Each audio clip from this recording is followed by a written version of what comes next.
ready for some mind-blowing stuff. I just love doing this. I just love live videos, and the sun is not going to go down here for a few minutes, so I just have to remember to turn a certain way, or the sun is going to go into the camera behind me, so I have to remember to turn toward the sun. But this is a very important point that needs to be brought up, and I've talked about this so very many times. There are two aspects to the relocation that is quite simply paramount to the equation. For example, let me say this. The two main points is the parable of the wedding banquet. Jesus Christ is never seen. All the administrating and everything that happens is done by the Father. This is the same exact thing as the vine dresser. Same exact thing. You need to realize that what Revelation chapter 7 is all about is, first and foremost, the clergy gets numbered. The clergy is what gets numbered, just like in the first 3 chapters of the book of Numbers, Numbers 1, 2, and 3. It's very specific about who gets numbered, and it's not the congregation, and it's not the children. So this is paramount to this message, that you understand that. And that this is going to be the same way. Because what God is talking about is He's going to gather you to a place prepared. That's what Revelation says, and that's what Revelation means. So we need to keep talking about this, because this is a pre-tribulation event. Look at it like this. The birth pains are exactly like the 10 plagues of Egypt. The birth of the children of Israel came when they crossed the Red Sea. This is beyond Old Testament contestation. What happened the night before? Remember what happened the night before. The night before, the children of Israel came to the Red Sea, and lo and behold, the mighty thundering of the hooves from Pharaoh's army could be heard. They were trapped. What happened? What saved them was not the Red Sea opening. What saved them is the pillar of the presence. God the Father interjects into the situation like it is exactly described in Daniel chapter 7, verse 22. This is the sixth seal event. It is. When this happens, the major difference between us and the children of Israel is this. They were all located in the same place. This is what Operation Eagle's Wings is for. He has to take all the Christians that are on this planet and gather you together to one central location. This is described in Revelation chapter 7 after the numbering of the clergy. After the numbering of the clergy, what happens? Yes, He who sitteth upon the throne stretches His tabernacle over you. That word in Greek, over, is meta, over. For the eternal reign of God the Father, it uses a different word in Greek. It says He will tabernacle with us. So take note. Take note that when you put this, when you apply these as variables in the equation, it is then that the equation can actually be solved. This is when it can be solved. So, the primary thing that you need to know, why would God do this? We're going to be under the pillar of the presence, and there is going to be a rebellion just like there was before. You have to understand that is going to happen.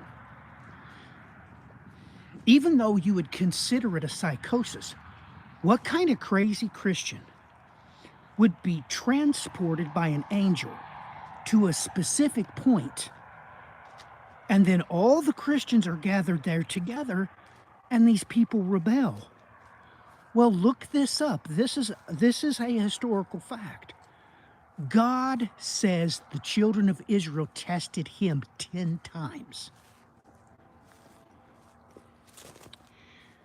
So now we're going to get to John chapter 15 and the vine dresser, because this is what Jesus Christ says. It says that God prunes off the bad branches and tosses them out before the arrival of the bridegroom, before Christ comes. What is going on here? Just like the parable of the wedding feast, what is going on here is quite simple. The Father is not going to allow anyone that is unchaste, anyone that is unclean, to consummate the marriage with his Son. Do you get it now?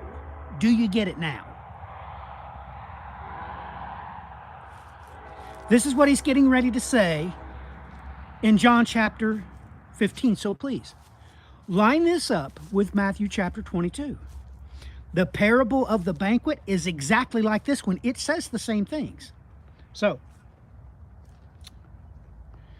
John chapter 15, verse 1, from the New King James Version, as that is the mainstay of this ministry. Am I a little crooked? Sorry about that. Oh, sorry about the train. I can't do anything about that. Maybe I better wait before I read God's Word. So anyway, for those of you that are newcomers to Maranatha Ministries, we are saying there's absolutely a pre-tribulation event. It's relocation. And you're going to spend that 3.5 years in a condensed version that the children of Israel spent their 40 years. That's how it's going to happen. It's just going to be massively condensed. So I think the train is done honking its horn. Verse 1, John 15. A detailed description of God the Father rooting out everything that's bad before the second advent and marriage supper of the Lamb. Verse 1, I am the true vine. My Father is the vine dresser. Case closed. Every branch in me that does not bear fruit, he takes away. And every branch that bears fruit, he prunes that it may bear more fruit. Before the marriage supper of the Lamb, you either will be cut out or you will be pruned. This happens during that 3.5-year tribulation in the place prepared. Revelation chapter 12 states that how this happens is the ground opens up and swallows up the rebellious. That's what it says, anyway. Verse 3, you are already clean because of the word which I have spoken to you. Okay, this is the most important verse of all. Jesus Christ is saying, I have cleaned you, but my Father knows what's what. And he's going to dress you. He is the vine dresser. He will either cut you out or he will prune you that you may bear more fruit. Verse 4, abide in me and I in you. As the branch cannot bear fruit of itself unless it abides in the vine, neither can you unless you abide in me. I am the vine, you are the branches. He who abides in me and I in him bears much fruit. For without me, you can do nothing. So take note. He's literally saying here that we are betrothed to him. That's what he's saying. Verse 6. You need to understand this happens before the second advent. Nobody unclean or unchaste can take part in the marriage supper of the Lamb. You must be born again. Okay, verse 7. If anyone does not abide in me, he is cast out as a branch and is withered, and they gather them and throw them into the fire. And it shall be, and they are burned. This happens in the book of Revelation, chapter 12. The ground opened up and swallows the flood issued from the dragon's mouth.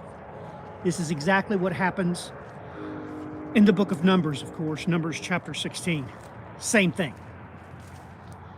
So, no one understand this. This is saying that the Father, he who sitteth upon the throne, it's the Ancient of Days who does this.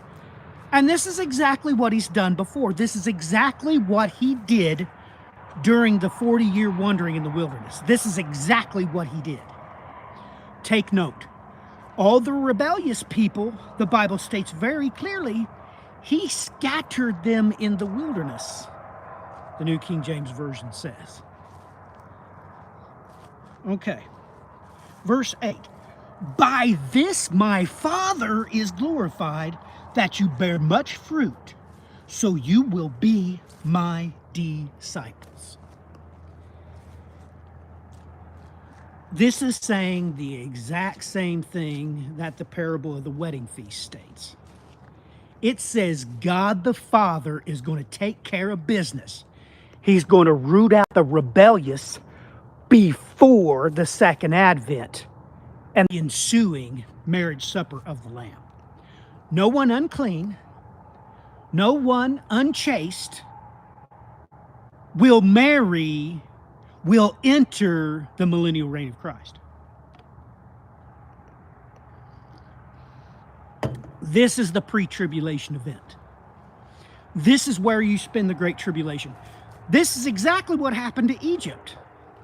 I mean, it blows me away how people can't put two and two together with Egypt. What do you think happened to Egypt after Pharaoh, the mighty Egyptian army, was laid waste at the bottom of the sea? I'll tell you what happened. It's called the Hyksos invasion. Duh. It's the Hyksos invasion. The tribulation is just exactly what's going to happen as it did to the country of Egypt while the children of Israel was in the wilderness. They was taken over by a foreign beast. During the tribulation, it will be the beast from the abyss. So I hope you enjoyed this YouTube Live. I see people are chatting, but I have no way to respond. So anyway, I appreciate you being here. I hope you were edified. I hope that you like, share, and subscribe. Because that's what I'm trying to do. I'm trying to bear fruit. And I can bear fruit by you liking, sharing, and subscribing. Which, you know, I don't need to tell you that most of the people do not bear fruit. I mean, I can produce this, I can bring you God's word, but if you don't turn around and share it with other people, if you don't do what you can, if you can't like, share, and subscribe the video, you've borne no fruit from this message. I understand if you can't pass the message along yourself. I understand if you can't do what I do. But I expect you, God expects you to bear fruit still. Because if you are in Him, you can like, share, subscribe, and by all means, post encouraging, positive comments. But of course, most people don't. Which, all through this ministry, it has inspired me to change the ministry. I mean, this ministry started out as the End Time Tribune. Nobody would like, share. Had millions of listens. And So we did Prophetico. Same thing happened. Nobody would. I mean, if I go a year and I don't have any more people, then we had WI2C. Just anyway. The plan for this ministry was always Maranatha Ministries, always since I was a child. So anyway, you can take this fruit that I have bore, and you can bear fruit by sharing, and subscribing, and by all means, post positive, encouraging comments for the next person, whoever that person might be. You don't know. So anyway, take note. Sun is getting ready to go down. I really do thank you and appreciate you for interacting with this video.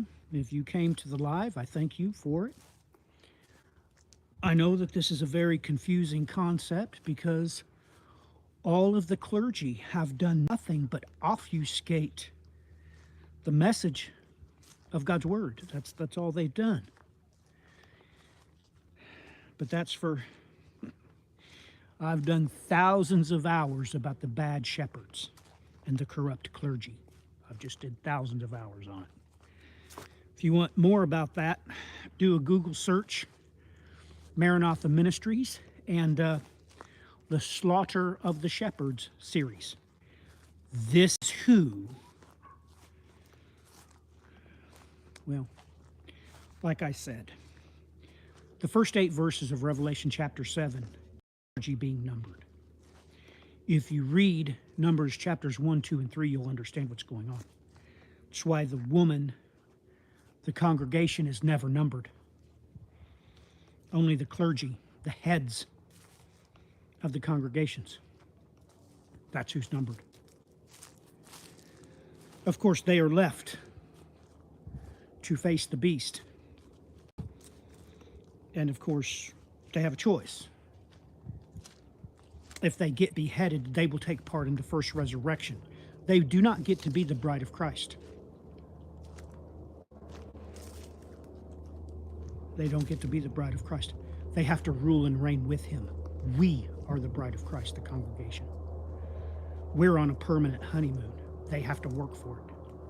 They actually have to rule and reign. We don't.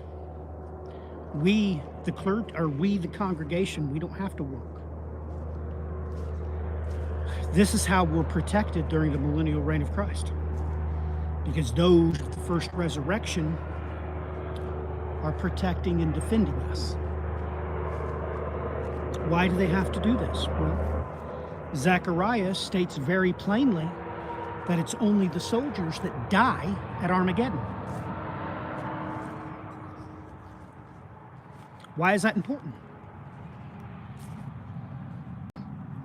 Because it's these people that have children, they become Gog and Magog, because the battle of Gog and Magog is after the millennial reign of Christ.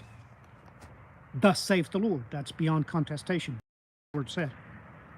That's what God's word says. So you've been brought up with a pre-trib rapture view. No one understand this. Actually, that's not far from the truth. That's not far from what happened before. It's just you weren't taken off the planet. You were taken through the Red Sea. And take note, how did that end? How did that end? By crossing the Jordan River. And who got to go across the Jordan River? Yeah, Jesus. Yes. Joshua is Hebrew for Jesus. Yes, it is. This is exactly also what is talked about in other prophecies, that Jesus Christ will lead us out. Yes, he will. He's going to do exactly what Joshua did the first time. Anyway, yeah, the sun's really going down, and I just got an alarm. I've got low battery, So anyway, please bear fruit with this message that I've given you. This message is fruit. Pass it along. Like, share, subscribe, comment. And you can even pray. You can even pray for the ministry. You can pray for this message to be spread. Just type it in the comments. That's all you got to do. Anyway, thank you for joining us here at Maranatha Ministry. I've been your host, Matthew Miller. God bless and Godspeed.